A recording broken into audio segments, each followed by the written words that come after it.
नमस्कार मंडळी, मी प्रशांत फाटक. आज पौष शुक्ल पंचमी दिनांक 15/1/2024 शके 1945 सादर करत आहोत ठाणे वार्ता. पाहुयात काही ठळक घडामोडी. स्वच्छ सर्वेक्षण 2023मध्ये यंदा ठाणे शहराने पटकावले 24वे स्थान. 2014मध्ये यांना उमेदवार सापडत नव्हता तेव्हा या मतदारसंघात आपल्याला उभे केले खासदार श्रीकांत शिंदे. आणि श्वसनासाठी रोज शुद्ध हवा मिळणे हा आपला अधिकार आहे, पण दर्जेदार हवेचा आग्रहच आपण धरत नाही तेव्हा श्वासागणित धोका वेळीच ओळखा. ज्येष्ठ श्वसन विकार तज्ज्ञ डॉक्टर अनिल मडके.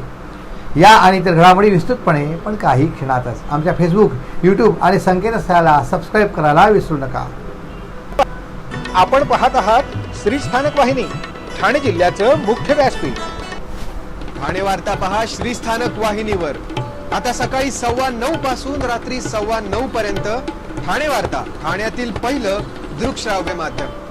ठाणे वार्ता आणि श्री स्थानक वाहिनीचं लाईव्ह स्ट्रीमिंग.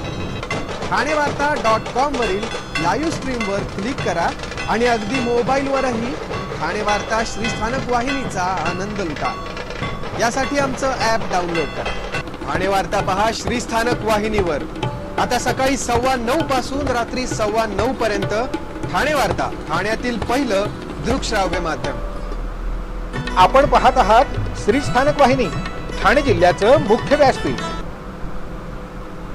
सर्वप्रथम मकर संक्रांतीच्या हार्दिक शुभेच्छा. यावर्षी मकर संक्रांत ही 15 जानेवारीला आली. पुढच्या वर्षी मकर संक्रांत 14 जानेवारीला येणार असल्याचे पंचांगकर्ते खगोल अभ्यासक डॉ. कृ. सोमण यांनी सांगितले. निरयन मकर संक्रांतीचा दिवस हा पुढे पुढे जात असतो. यानंतर सन 2025, 2026, 2029, 2030, 2033, 2034, 2037, 2041, 2042, 2045, 2046 आणि 2049 यावर्षीही मकर संक्रांतीचा सण हा 14 जानेवारी रोजी येणार आहे. सन 2000 निरयन मकर संक्रांती 22 डिसेंबरला येत होती. 1899 मकर संक्रांती 13 जानेवारीला आली होती. 1972 पर्यंत निरयन मकर संक्रांत 14 जानेवारीलाच येत होती. 1972 पासून 2085 पर्यंत निरयन मकर संक्रांती कधी 14 जानेवारीला तर कधी 15 जानेवारीला येईल. सन 2100 पासून निरयन मकर संक्रांत 16 जानेवारीला येईल. अशा रीतीने निरयन मकर संक्रांतीचा दिवस पुढे पुढे जात जात सन 3246 मध्ये निरयन मकर संक्रांत 1 फेब्रुवारीला येणार असल्याचं डॉ. कृ. सोमण यांनी सांगितलं. ऐतिहासिक ओळख असलेल्या निसर्गरम्य अशा उपवन तलावाचे सौंदर्य संगीतमय कारंजे आणि बनारसच्या धर्तीवरील घाटामुळे आणखीन उजळे आहे असे प्रतिपादन मुख्यमंत्री एकनाथ शिंदे यांनी केले. आमदार प्रताप सरनाईक यांच्या प्रयत्नांमुळे राज्य सरकारने दिलेल्या निधीतनं ठाणे महापालिकेने उपवन तलाव येथे संगीतमय कारंजे आणि घाट यांची उभारणी केली आहे. संगीतमय कारंजे हे वॉटर स्क्रीनसह आहेत. त्यावर दाखविण्यासाठी मराठी, हिंदी आणि इंग्रजी भाषेतले 3 शो तयार करण्यात आले आहेत. छत्रपती शिवाजी महाराज, ठाणे शहराचा इतिहास आणि राम मंदिर असे या शोचे विषय आहेत. हे कारंजे आणि घाट यांचे लोकार्पण मुख्यमंत्र्यांनी तरंग या पाण्यावरच्या रंगमंचावर केले. ठाणे शहर आता बदलू लागले आहे, स्वच्छ होत आहेत, रस्ते चांगले होत आहेत. महापालिकेची सर्वांकष स्वच्छता मोहीम उत्तम सुरू आहे. आपल्याला ठाणे शहर स्वच्छ, सुंदर आणि निरोगी करायचे आहे असे मुख्यमंत्री म्हणाले. उपवन तलाव परिसरात ठाणेकर आतापर्यंत फक्त चालायला फिरायला यायचे, आता त्यांना या संगीतमय कारंजाचाही आनंद घेता येईल. नागपूरला फुटाळा तलावातले कारंजे पाहिल्यावर सरनाईक यांना असे कारंजे ठाण्यात करण्याबद्दल बोललो होतो. त्यांनी पुढाकार घेऊन वर्षभरात कारंजे सुरू करूनही दाखवले असे मुख्यमंत्र्यांनी नमूद केले. तसेच येथील शो विनामूल्य ठेवावेत असे निर्देशही त्यांनी महापालिका आयुक्तांना दिले. मुख्यमंत्र्यांनी आपल्या मतदारसंघाला ठाण्याला भरभरून दिले आहे, त्यामुळे वेगवेगळे प्रकल्प साकारणे शक्य झाले आहे. अशी आणखीन 2 संगीतमय कारंजे लवकर सुरू होतील अशी माहिती आमदार प्रताप सरनाईक यांनी यावेळी दिली. याच कार्यक्रमात चित्रकार किरण कुंभार यांना मुख्यमंत्र्यांच्या हस्ते शिवगौरव पुरस्काराने गौरवण्यात आले. किरण कुंभार यांचे एक चित्र अयोध्येतल्या राम मंदिरात लावण्यासाठी निवडण्यात आले आहे. त्याची प्रतिकृती कुंभार यांनी मुख्यमंत्र्यांना भेट दिली. ज्येष्ठ गायिका अनुराधा पौडवाल यांचा मुख्यमंत्र्यांच्या हस्ते सत्कार करण्यात आला. स्वच्छ सर्वेक्षण 2023 मध्ये यंदा ठाणे शहराने 24वे स्थान पटकावले आहे.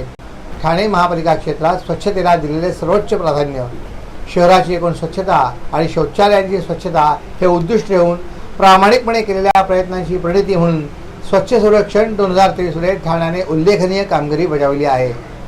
2022 मध्ये सहभागी सर्व शहरात गुणानुक्रमानुसार ठाणे शहराचा 44वा क्रमांक आला होता.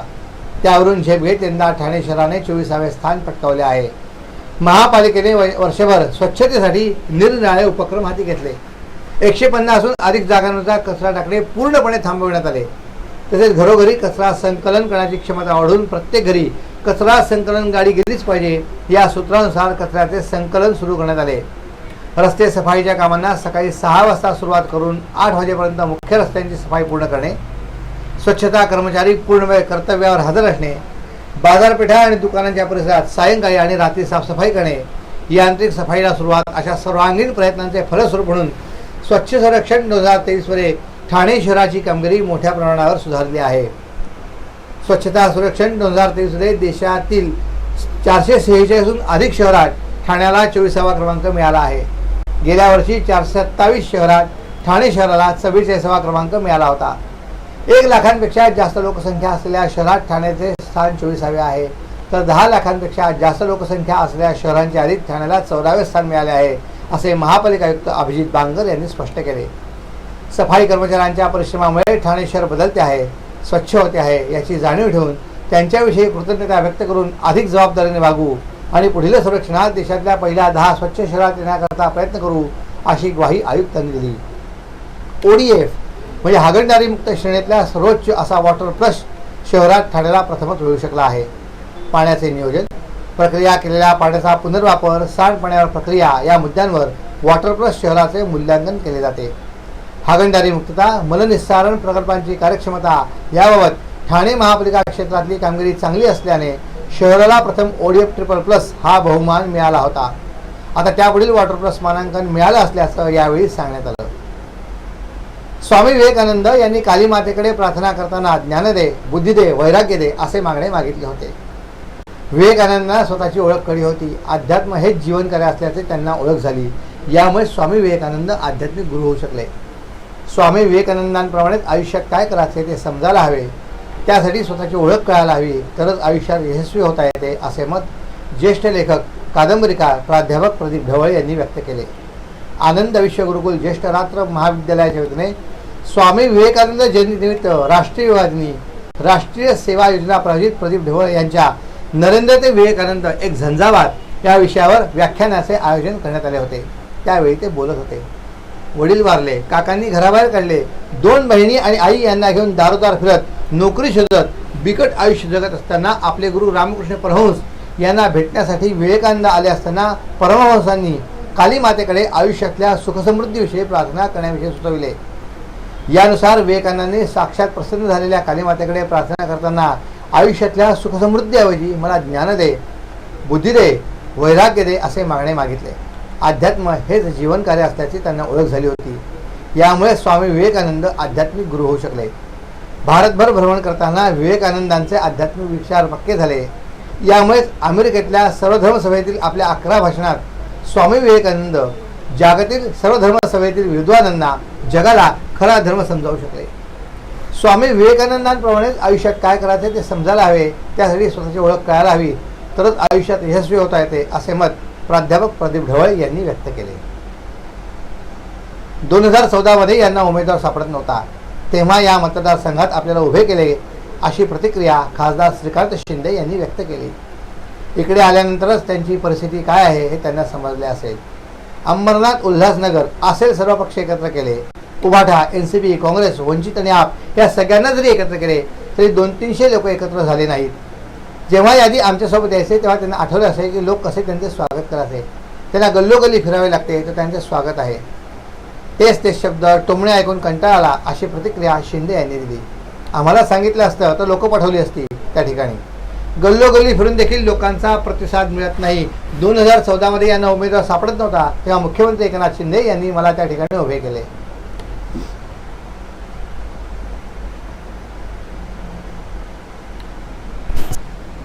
ठाणेकर मालमत्ता करदात्यांसाठी करातील व्याज माफी 31 डिसेंबर 2023 पर्यंत मालमत्ता करावरील 100% व्याज माफ, तसेच 1 जानेवारी ते 15 जानेवारी 2024 या कालावधीमध्ये मालमत्ता करावरील 75% व्याज माफ. त्याचप्रमाणे 16 जानेवारी ते 31 जानेवारी 2024 या कालावधीमध्ये मालमत्ता करावरील 50% व्याज माफ. तरी सदर व्याज माफीच्या अभय योजनेचा ठाणेकर करदात्यांनी लाभ घ्यावा. महानगरपालिकेच्या कोणत्याही संकलन केंद्रावर कर भरण्याची सोय आहे. ATM, डेबिट, क्रेडिट कार्डद्वारे कर भरण्याची सुविधा उपलब्ध करून देण्यात आली आहे. सोमवार ते शनिवार या दरम्यान सकाळी 10:30 ते सायंकाळी 5 वाजेपर्यंत संकलन केंद्राची वेळ असून करदात्यांच्या सोयीसाठी रविवारी संकलन केंद्र सकाळी 10:30 ते दुपारी 1:30 वाजेपर्यंत सुरू ठेवण्यात येत आहे. यासोबतच ठाणे महानगरपालिकेच्या propertytax.thanecity.gov.in या संकेतस्थळावर ऑनलाईन पद्धतीने मालमत्ता कर भरण्याची सुविधा उपलब्ध करून देण्यात आली आहे. तसेच गुगल पे, फोन पे, पेटीएम आणि भीम ॲपद्वारे आपला कर सुलभतेने जमा करू शकता. ठाणे महापालिका क्षेत्रातील सर्व करदात्यांना विनंती आहे की आपण या व्याज माफी अभय योजनेचा जरूर लाभ घ्या आणि आपला मालमत्ता कर लवकरात लवकर महापालिकेमध्ये जमा करून महापालिकेस सहकार्य करा. महिला आणि युवती मेळाव्याला प्रतिसाद खूप चांगला मिळाला. अनेक वेगवेगळ्या क्षेत्रात कार्यरत असणाऱ्या भगिनी भेटल्या. त्यांनी त्यांच्या समस्या मांडल्या. दैनंदिन जीवनात प्रवास करणाऱ्या महिलांची संख्या जास्त आहे. केंद्र शासन आणि राज्य शासनाकडे विशेष लोकलबाबत माहिती पोहोचवणार. बदलापुरात महिलांसाठी कौशल्य प्रशिक्षण केंद्र उभारण्यासाठी प्रयत्न करणार असल्याचं महिला आणि बालविकास मंत्री आदिती तटकरे यांनी एका पत्रकार परिषदेत सांगितलं. अंगणवाडी सेविकांच्या मानधन वाढीवर लवकरच सकारात्मक निर्णय घेणार. संपाचा मार्ग अवलंबू नये. महिला तक्रार निवारण केंद्रासाठी निवेदन द्या. आपण ते सुरू करण्याकरता लक्ष देऊ असंही तटकरे यांनी सांगितलं. आनंद परांजपे आणि नजीब मुल्ला यांनी होम मिनिस्टर कार्यक्रमाचे उत्कृष्ट आयोजन करून महिलांच्या आयुष्यात आनंदाचे क्षण आणले. महिलांनी होम मिनिस्टरला दिलेला उदंड प्रतिसाद याची साक्ष आहे. तसेच येत्या लोकसभा निवडणुकीत महायुतीचे उमेदवार प्रचंड मताधिक्याने निवडून येतील असे उद्गार महिला आणि बालविकास विभागाच्या मंत्री आदिती तटकरे यांनी आणि सुनेत्रा पवार यांनी काढले. राष्ट्रवादी काँग्रेसच्या वतीने शनिवारी खारलॅन मैदानात होम मिनिस्टर सन्मान महिलांचा खेळ पैठणीचा या कार्यक्रमाचे आयोजन करण्यात आले होते. या कार्यक्रमासाठी अजित पवार यांच्या पत्नी सुनेत्रा पवार आणि आदिती तटकरे उपस्थित होत्या.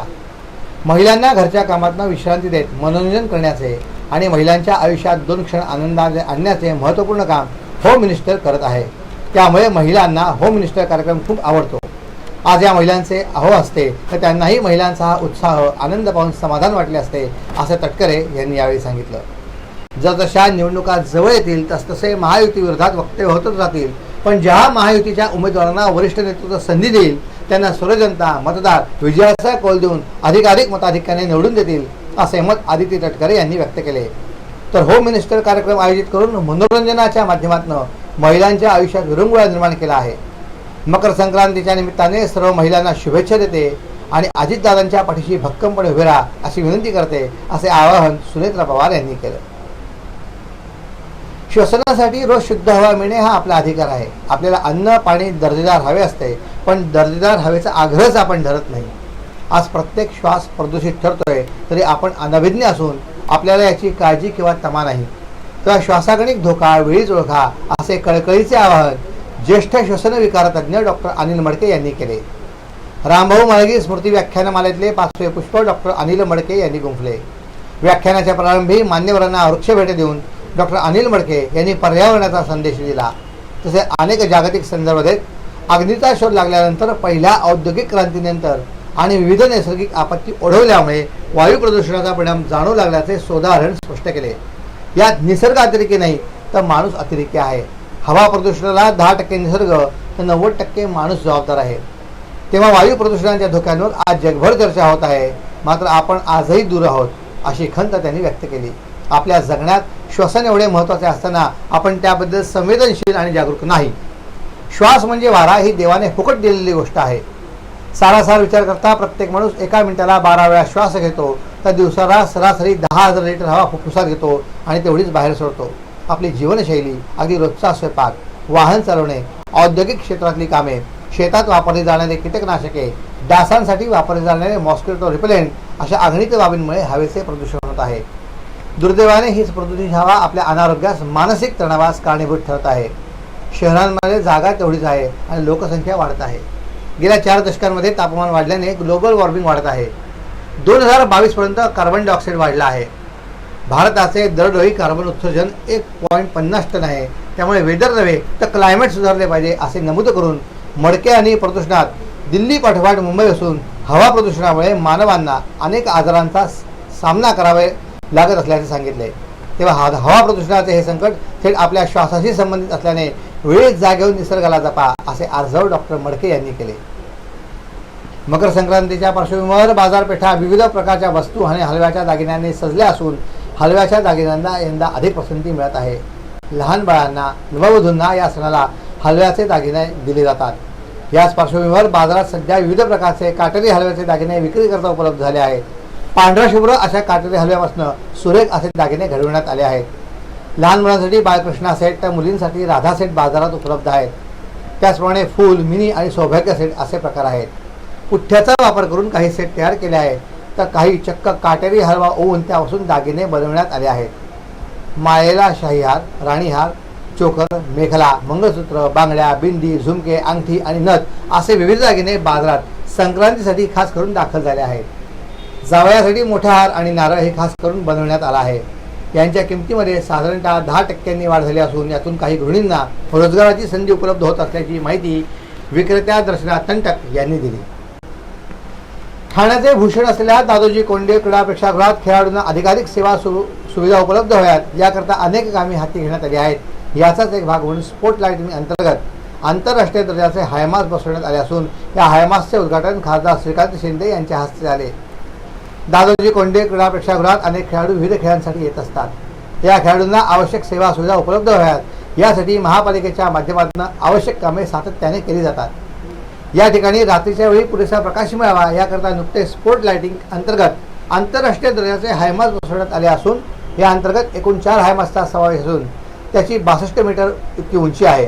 प्रत्येक हायमास्टर 1620 किलोवॅटचे 120 दिवे बसवण्यात आले आहेत. हायमासच्या उद्घाटनानंतर खासदार श्रीकांत शिंदे, नजीब मुल्ला, विकास रेपाळे यांनी देखील क्रिकेटचा आनंद लुटला. हायमास बसविल्यामुळे दादोजी कोंडे स्टेडियमला एक झळाळी प्राप्त झाली असून रात्रीच्या वेळी पुरेसा प्रकाश उपलब्ध होणार असून खेळाडूंची गैरसोय कायमस्वरूपी दूर झाली असून याचा लाभ अधिकाधिक खेळाडू घेतील असा विश्वास महापालिका आयुक्त अभिजित बांगर यांनी व्यक्त केला. आपण पाहत आहात श्री स्थानक वाहिनी, ठाणे जिल्ह्याचं मुख्य व्यासपीठ. ठाणे वार्ता पहा श्री स्थानक वाहिनीवर. आता सकाळी 9:15 पासून रात्री 9:15 पर्यंत ठाणे वार्ता, ठाण्यातील पहिलं दृकश्राव्य माध्यम. ठाणे वार्ता आणि श्री स्थानक वाहिनीचं लाईव्ह स्ट्रीमिंग ठाणेवार्ता.com वरील लाईव्ह स्ट्रीमवर क्लिक करा आणि अगदी मोबाईलवरही ठाणे वार्ता श्री स्थानक वाहिनीचा आनंद लुटा. यासाठी आमचं ॲप डाउनलोड करा. ठाणे वार्ता पहा श्री स्थानक वाहिनीवर. आता सकाळी 9:15 पासून रात्री 9:15 पर्यंत ठाणे वार्ता, ठाण्यातील पहिलं दृकश्राव्य माध्यम. आपण पाहत आहात श्री स्थानक वाहिनी, ठाणे जिल्ह्याचं मुख्य व्यासपीठ.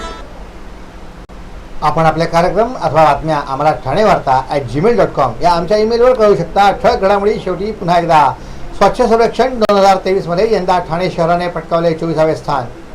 2014 मध्ये यांना उमेदवार सापडत नव्हता तेव्हा या मतदारसंघात आपल्याला उभे केले खासदार श्रीकांत शिंदे. आणि श्वसनासाठी रोज शुद्ध हवा मिळणे हा आपला अधिकार आहे, पण दर्जेदार हवेचा आग्रहच आपण धरत नाही. तेव्हा श्वासागणिक धोका वेळीच ओळखा. ज्येष्ठ श्वसन विकारतज्ञ डॉक्टर अनिल मडके. या होत्या ठाणे वार्ता. आपली एखादी बातमी बघायची राहून गेल्यास आपण आमच्या ठाणेवार्ता.in या संकेतस्थळाला किंवा फेसबुक पेज तसंच यूट्यूब चॅनेलला अवश्य भेट द्या. तर पुन्हा भेटू पुढील बातमीपत्रात फक्त श्री स्थानक वाहिनीवर. धन्यवाद.